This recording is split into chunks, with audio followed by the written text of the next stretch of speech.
민입니다. 이준석 전 최고위원이 영장 발부가 됐는데, 요 사안 좀 짚어보겠습니다. 이정철 전 부산판사 전화 연결됐습니다. 안녕하십니까? 네, 안녕하십니까? 영장, 전담 해설 판사님. 이번에, 예, 발부된 이유를 간략하게 정리해 주시면요. 일단, 영장이 발부될 때는 이 법원에서 특별한 이유를 기재하거나 밝히진 않아요. 그래서 정확하게는 알 수는 없습니다. 그렇군요. 검찰에서 주장하는 걸 그대로 받아들이기 때문에. 오히려 발부됐을 때는 설명이 없군요. 예. 예, 그렇죠. 그래서 보도에서도 보시겠지만 뭐 범죄사실 소명이 있고 도주와 증거인멸의 우려가 있어서 발부했다 이렇게만 나오거든요. 예. 이거는 이제 법을 그대로 옮겨놓은 거라서 큰 의미는 없고요. 예. 오히려 보면은 영장이 기각된 그 이유미 씨 남동생 사건 이유를 보면 좀 추측 가능해 볼 수 있지 않을까 싶은데요. 예, 조금 전에 이제 김은지 기자님께서 전해주셨지만 가담 경위 및 정도 수사 과정에서의 태도 등에 비춰보면 증거인멸이나 도망 염려가 보기 부족하다 이렇게 지금 이유가 기재되어 있다고 합니다. 예. 이제 역으로 보면 가담 경위와 정도가 중하다는 거죠. 그래서 그걸 보면 이제 이준서 씨가 이제 최고위원이라는 지위도 있었고, 그다음에 무엇보다 제일 중요한 것은 허위사실 유포로 당초에 이제 생각했던 목적이 성공하면 이 사람이 어떤 이득을 얻게 되는가. 그러니까 상당히 이제 뭐 정치적으로 내지는 뭐 어떤 권력적으로 좋은 자리, 뭐 힘이 있는 자리에 갈 수 있다는 거죠. 그런데 역으로 보면 이제 이유미 씨 남동생 같은 경우에는 성공해도 이분이 얻을 건 별로 없기 때문에 그래서 뭐 중하다고 보지 않는 것 아닌가 이렇게 해석 가능한데요. 다만 저는 개인적으로는 좀 발부된 게 의외이긴 해요. 네, 어떤 면에서 그렇습니까? 이 증거인멸 우려 부분을 보면 지금 보통은 이제 공범자들 사이에 말이 맞춰져 가지고 그래서 증거가 사라진다는 게 증거인멸 우려 부분인데 지금 공범으로 지목된 이유미 씨하고 이준서 씨하고는 진술이 다르잖아요. 그렇죠. 한쪽은 뭐 강에서 시켰다는 거고 한쪽은 단독 범행이라 그러니까 그러면은 이런 경우는 증거인멸의 우려가 별로 없는 경우거든요. 그런데도 이렇게 보면은 증거인멸의 우려가 있다고 본 건 오히려 역으로 이유미 씨와의 공범관계에 관한 사실 이것이 증거인멸의 우려가 있다고 본 게 아니라 이 국민의당 머리 부분 하고 증거인멸을 우려할 우려가 있다고 본 것이 아닌가. 그러니까 지금 검찰이 정확하게 어떻게 이제 영장 발부 사유를 기재했고 구체적으로 그건 잘 모르겠으나 만약에 증거인멸의 우려를 거론했다면 그때 이미 구속된 이유미 씨와가 아니라 아직 구속되거나 혹은 사법적 책임을 묻는 대상이 되고 있지 않는 당내에 그런 사람이 남아 있다고 판단한 거네요. 그렇죠. 밖에 나가면 이분들하고 입을 맞출 수도 있다. 그렇죠. 그래서 그 부분을 또 국민의당 쪽에서 집중적으로 부각을 시켜왔었고 추미애 대표도 머리 자르기라고 아주 적절하게 표현을 하시지 않습니까? 그러니까 그 부분이 오히려 자승자박이 된 거 아닌가 싶은 생각이 들고 만약에 이제 증거인멸 우려가 문제가 안 됐다면, 그러니까 어차피 도주 우려나 증거인멸 우려 둘 중에 하나만 있으면 되는 거니까요.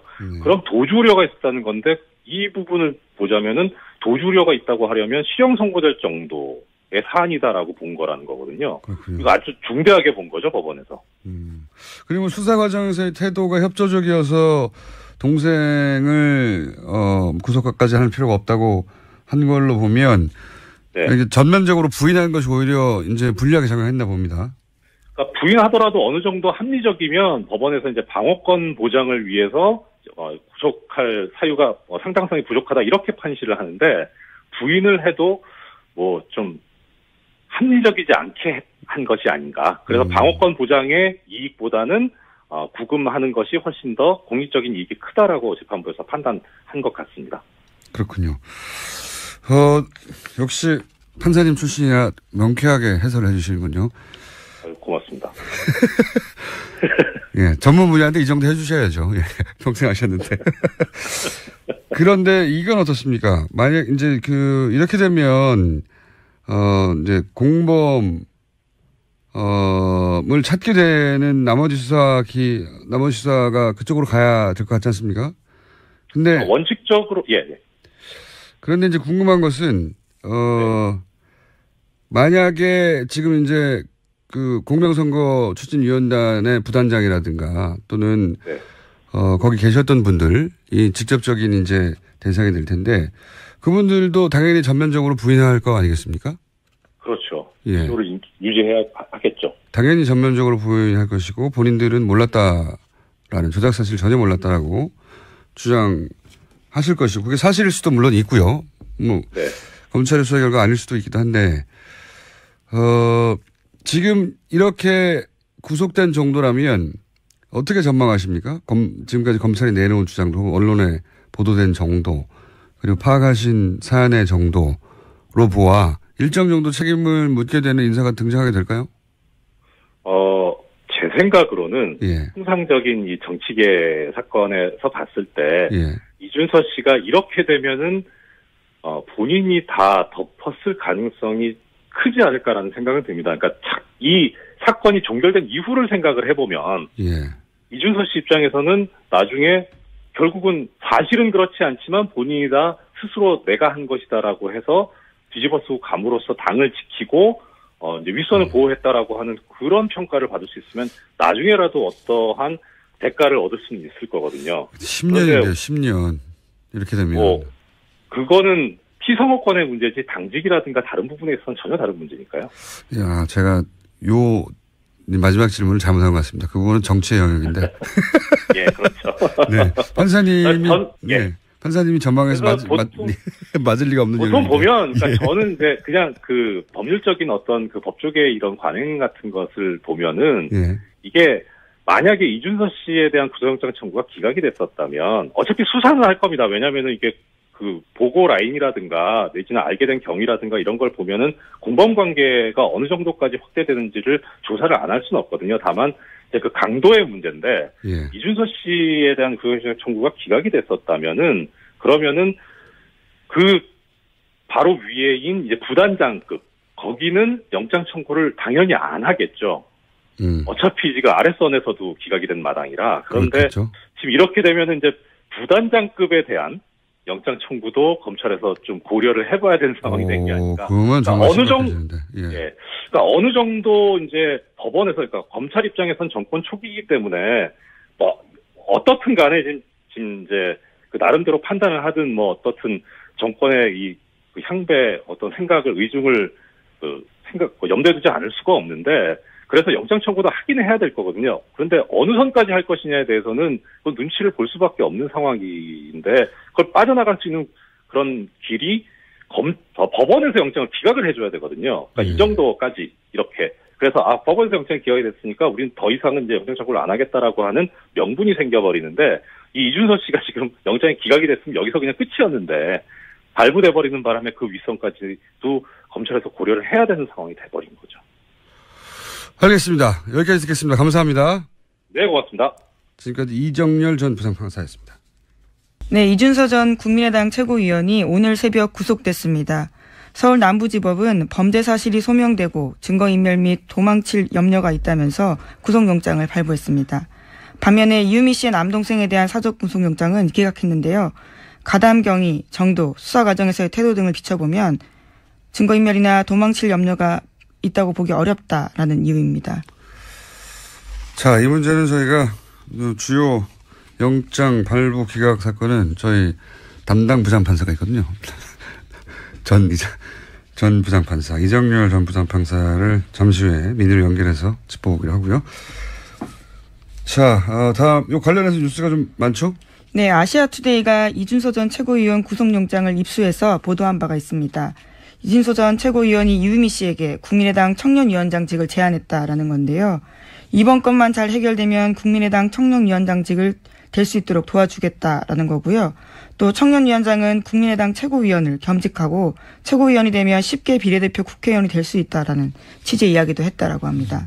그러니까 대가를 언급했다는 얘기겠죠. 네. 그런 위험한 조작 행위가 이런 보상이 있을 것이다. 물론 이건 뭐 보상이 아니라 그렇게 노력하라고 체근하였다라고 본인은 주장할 것이고 검찰과 법원을 좀 다르게 판단한 것 같습니다. 근데 더 중요한 게 이제 보니까 5월 5일에는 이것이 가짜일 수도 있다는 가능성이 분명히 인지됐어야 하고 특히 5월 6일 제보자가 존재하지 않는다는 말을 들었으면 조작 가능성에 대해서 충분히 인지했다. 그런데도 조치를 취하지 않았다. 네, 기자회견 2차례 걸쳐서 했는데 특히 두 번째 기자회견 같은 경우에는 이미 허위 사실을 알고도 했다라고 검찰은 판단하고 있습니다. 그런 거죠. 예. 검찰은 그렇게 봤고 법원도 그게 소명됐다고 본 것 같습니다. 현재까지는 자세한 내용은 제가 판사가 아니기 때문에 판사 경험이 있는 분에게 여쭤보기로 하고. 국민의당은 당혹스럽겠네요. 예. 예, 오늘 새벽에 송금주 수석 대변인이 논평 냈습니다. 구속영장을 발부한 사법부의 판단을 존중한다라면서도요. 영장 범죄 사실이 당 진상조사 결과와는 다른 점이 없다라고 주장했습니다. 이유미 씨 단독 범행이라는 사실관계를 검찰이 인정했다라는 건데요. 또 추미애 더불어민주당 대표의 수사 가이드라인 제시가 검찰에 영향 미치지 않았는지 의구심이 든다라고 주장했습니다. 다른 점이 없는 게 아니라 다른 점이 굉장히 많은 거죠. 예. 당의 조사 결과는 단독으로 조작을 했고 그 사실관계 자체는 맞습니다. 독립적으로는. 근데 그것이 이준서 최고위원의 어떤 압박, 지시 혹은 계획 하에 하부 구조로 들어가는 거죠. 이렇게 되면 종범에 가까운 구조가 되는 셈이 됩니다. 예. 그리고 알고 나서 특히나 이제 그런 조작의 가능성을 어느 정도 인지한 이후에 어떤 조치를 하였는가 하는 문제가 되니까 조작 그 자체는 혼자 했다. 그건 맞는데 분리된 독립된 변수가 아닌 거죠. 예. 네, 점점 수사가 윗선으로 올라갈 가능성이 커졌습니다. 국민의당도 이제 여기에 대해서 어제 의원총회를 열었잖아요. 예. 네, 어제 특별한 결론은 나지 않았었는데 이 자리에서 박주선 국민의당 비상대책위원장이 한 말이 눈길을 끕니다. 허위 주장으로 마치 제보를 제공하고 검찰 수사 레드라인을 설정하는 것은 제2의 이유미, 즉 추미애 제보 조작 사건이라고 이름 짓지 않을 수 없다라면서 추미애 대표를 공격한 겁니다. 박주선 위원장은 이제 계속해서 박주선 위원장뿐만 아니라 사실은 당의 관계자들이 대부분 추미애 대표가 가이드라인을 줬다라고 이제 프레임을 짜고 있고, 예. 제2의 이유미 사건, 추유미라는 건 이제 추 대표와 이유미 씨 이름을 합친 걸로 보여요. 그렇죠? 추유미 제보 조작 사건이라고. 국민의당 이 사건 프레임을 처음부터 이제 단독범인이 아니냐 이렇게 잡았단 말이죠. 예. 단독범이면 도덕적 책임은 있지만 사법적 책임이 당연히 없는 것이고 그렇게 되면 심지어 그 단독범으로부터 자신들도 당한 일정 정도 피해자다. 이렇게 프레임을 처음부터 짰고 프레임을 벗어나면 정치적 탄압이거나 공작 이렇게 규정했어요. 사실 굉장히 영리한 프레임이에요. 검찰 수사가 이유미 씨 조작이 단독이라는 게 결론이 나기만 하면 이유미 씨 외에는 모두 다 사법적인 혹은 정치적인 어느 정도 사면을 받게 되는 그런 전략. 근데 영리하기도 한데 동시에 그렇게밖에 짤 수 없는 이유도 있었어요. 왜냐하면 당 조직 인사가 조금이라도 관여되면 연루되면 당연히 정치적 타격도 크게 받지만 연루되는 누군가는 이제 공무단임권, 피선거권, 선거권, 그러니까 임명직도 안 되고 선출직도 안 되고 선거도 못 하고 이 기간 최소 5년. 네, 공직선거법상 유죄 100만 원 이상 되면 그렇죠. 국회의원직 박탈당합니다. 네, 일면 10년까지 거의 정치적 사망 선거에 가까운 그런 사안이라 이 프레임 외에는 짤 수밖에 없었겠죠. 예. 근데 사실은 단독범이 아니냐보다 더 중요한 게 당이 기본적인 검증을 하지 않은 물건을 들고 국민을 상대했다는 거잖아요.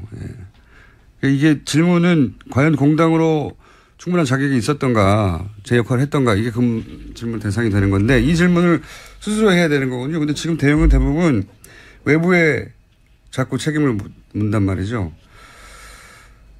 그래서 자꾸 제가 이 대응 기조를 짠 리더십의 문제고 지도부의 책임이 있다 계속 말씀드리는 건데, 왜냐하면 그렇게 가지 않을 수도 있었어요. 네. 저는 그렇게 생각이 드는데 계속 똑같은 대응이 나오고 있습니다. 이 대응으로 이게 돌파가 되는 사건이 아닌 것 같은데. 그다음에 남아 있다고 판단한 거네요. 그렇죠. 밖에 나가면 이분들하고 입을 맞출 수도 있다. 그렇죠. 그래서 그 부분을 또 국민의당 쪽에서 집중적으로 부각을 시켜왔었고 추미애 대표도 머리 자르기라고 아주 적절하게 표현을 하시지 않습니까? 그러니까 그 부분이 오히려 자승자박이 된 거 아닌가 싶은 생각이 들고 만약에 이제 증거인멸 우려가 문제가 안 됐다면, 그러니까 어차피 도주 우려나 증거인멸 우려 둘 중에 하나만 있으면 되는 거니까요. 그럼 도주 우려가 있었다는 건데 이 부분을 보자면은 도주 우려가 있다고 하려면 실형 선고될 정도의 사안이다라고 본 거라는 거거든요. 그렇군요. 이거 아주 중대하게 본 거죠, 법원에서. 그리고 수사 과정에서의 태도가 협조적이어서 동생을 구속까지 할 필요가 없다고 한 걸로 보면 네. 전면적으로 부인하는 것이 오히려 이제 불리하게 작용했나 봅니다. 그러니까 부인하더라도 어느 정도 합리적이면 법원에서 이제 방어권 보장을 위해서 구속할 사유가 상당성이 부족하다 이렇게 판시를 하는데 부인을 해도 뭐 좀 합리적이지 않게 한 것이 아닌가. 그래서 방어권 보장의 이익보다는 구금하는 것이 훨씬 더 공익적인 이익이 크다라고 재판부에서 판단한 것 같습니다. 그렇군요. 역시 판사님 출신이라 명쾌하게 해설을 해주시는군요. 고맙습니다. 예, 전문 분야인데 이 정도 해주셔야죠. 예, 평생 생각을 해보면 예. 이준서 씨 입장에서는 나중에 결국은 사실은 그렇지 않지만 본인이 다 스스로 내가 한 것이다라고 해서 뒤집어 쓰고 감으로써 당을 지키고 이제 윗선을 보호했다라고 하는 그런 평가를 받을 수 있으면 나중에라도 어떠한 대가를 얻을 수는 있을 거거든요. 10년인데요, 10년. 이렇게 되면. 그거는 피선거권의 문제지 당직이라든가 다른 부분에 있어서는 전혀 다른 문제니까요. 야, 제가 마지막 질문을 잘못한 것 같습니다. 그 부분은 정치의 영역인데. 예, 그렇죠. 네. 판사님이, 네. 판사님이 전망해서 맞을 리가 없는 보통 보면, 그러니까 예. 저는 이제 그냥 그 법률적인 어떤 그 법조계의 이런 관행 같은 것을 보면은 예. 이게 만약에 이준서 씨에 대한 구속영장 청구가 기각이 됐었다면 어차피 수사는 할 겁니다. 왜냐면은 이게 그 보고 라인이라든가 내지는 알게 된 경위라든가 이런 걸 보면은 공범 관계가 어느 정도까지 확대되는지를 조사를 안 할 수는 없거든요. 다만 이제 그 강도의 문제인데 예. 이준서 씨에 대한 구속영장 청구가 기각이 됐었다면은 그러면은 그 바로 위에인 이제 부단장급 거기는 영장 청구를 당연히 안 하겠죠. 어차피 지금 아랫선에서도 기각이 된 마당이라. 그런데 그렇겠죠. 지금 이렇게 되면은 이제 부단장급에 대한 영장 청구도 검찰에서 좀 고려를 해봐야 되는 상황이 된 게 아닌가. 그러니까 어느 정도 뭐 정치적으로 내지는 뭐 어떤 권력적으로 좋은 자리, 힘이 있는 자리에 갈 수 있다는 거죠. 그런데 역으로 보면 이제 이유미 씨 남동생 같은 경우에는 성공해도 이분이 얻을 건 별로 없기 때문에 그래서 중하다고 보지 않는 것 아닌가 이렇게 해석 가능한데요. 다만 저는 개인적으로는 좀 발부된 게 의외이긴 해요. 네, 어떤 면에서 그렇습니까? 이 증거인멸 우려 부분을 보면 네. 지금 보통은 이제 공범자들 사이에 말이 맞춰져 가지고 그래서 증거가 사라진다는 게 증거인멸 우려 부분인데 네네. 지금 공범으로 지목된 이유미 씨하고 이준서 씨하고는 진술이 다르잖아요. 그렇죠. 한쪽은 강에서 시켰다는 거고 한쪽은 단독 범행이라 그러니까 그러면은 이런 경우는 증거인멸의 우려가 별로 없는 경우거든요. 그런데도 이렇게 보면은 증거인멸의 우려가 있다고 본 건 오히려 역으로 예. 이유미 씨와의 공범관계에 관한 사실 이것이 증거인멸의 우려가 있다고 본 게 아니라 네. 이 국민의당 머리 부분 하고 증거인멸을 우려할 우려가 있다고 본 것이 아닌가. 그러니까 지금 예. 검찰이 정확하게 어떻게 이제 영장 발부 사유를 기재했고 구체적으로 그건 잘 모르겠으나 네. 만약에 증거인멸의 우려를 거론했다면 그때 네. 이미 구속된 이유미 씨와가 아니라 네. 아직 구속되거나 혹은 사법적 책임을 묻는 대상이 되고 있지 않는 당내의 그런 사람, 민입니다. 이준서 전 최고위원이 영장 발부가 됐는데, 요 사안 좀 짚어보겠습니다. 이정철 전 부산판사 전화 연결됐습니다. 안녕하십니까? 네, 안녕하십니까? 영장, 전담 해설 판사님. 이번에, 예, 발부된 이유를 간략하게 정리해 주시면요. 일단, 영장이 발부될 때는 이 법원에서 특별한 이유를 기재하거나 밝히진 않아요. 그래서 정확하게는 알 수는 없습니다. 그렇군요. 검찰에서 주장하는 걸 그대로 받아들이기 때문에. 오히려 발부됐을 때는 설명이 없군요. 예. 예, 그렇죠. 그래서 보도에서도 보시겠지만 범죄 사실 소명이 있고 도주와 증거인멸의 우려가 있어서 발부했다 이렇게만 나오거든요. 예. 이거는 이제 법을 그대로 옮겨놓은 거라서 큰 의미는 없고요. 예. 오히려 보면은 영장이 기각된 그 이유미 씨 남동생 사건 이유를 보면 좀 추측 가능해 볼 수 있지 않을까 싶은데요. 예, 조금 전에 이제 김은지 기자님께서 전해주셨지만 가담 경위 및 정도, 수사 과정에서의 태도 등에 비춰보면 증거인멸이나 도말 염려가 보기 부족하다 이렇게 지금 이유가 기재되어 있다고 합니다. 이제 역으로 보면 가담 경위와 정도가 중하다는 거죠. 그래서 그걸 보면 이제 이준서 씨가 이제 최고위원이라는 지위도 있었고, 그다음에 무엇보다 제일 중요한 것은 허위사실 유포로 당초에 이제 생각했던 목적이 성공하면 이 사람이 어떤 이득을 얻게 되는가. 그러니까 상당히 이제 뭐. 그런데 이건 어떻습니까? 만약 이제 이렇게 되면, 이제 공범, 을 찾게 되는 나머지 수사가 그쪽으로 가야 될 것 같지 않습니까? 근데. 원칙적으로, 예. 그런데 이제 궁금한 것은, 만약에 지금 이제 공명선거 추진위원단의 부단장이라든가 또는, 거기 계셨던 분들이 직접적인 이제 대상이 될 텐데 그분들도 당연히 전면적으로 부인할 거 아니겠습니까? 그렇죠. 예. 이걸 유지해야 하겠죠. 당연히 전면적으로 부인할 것이고 본인들은 몰랐다라는 조작 사실 전혀 몰랐다라고 주장하실 것이고 그게 사실일 수도 물론 있고요. 검찰의 수사 결과 아닐 수도 있기도 한데 지금 이렇게 구속된 정도라면 어떻게 전망하십니까?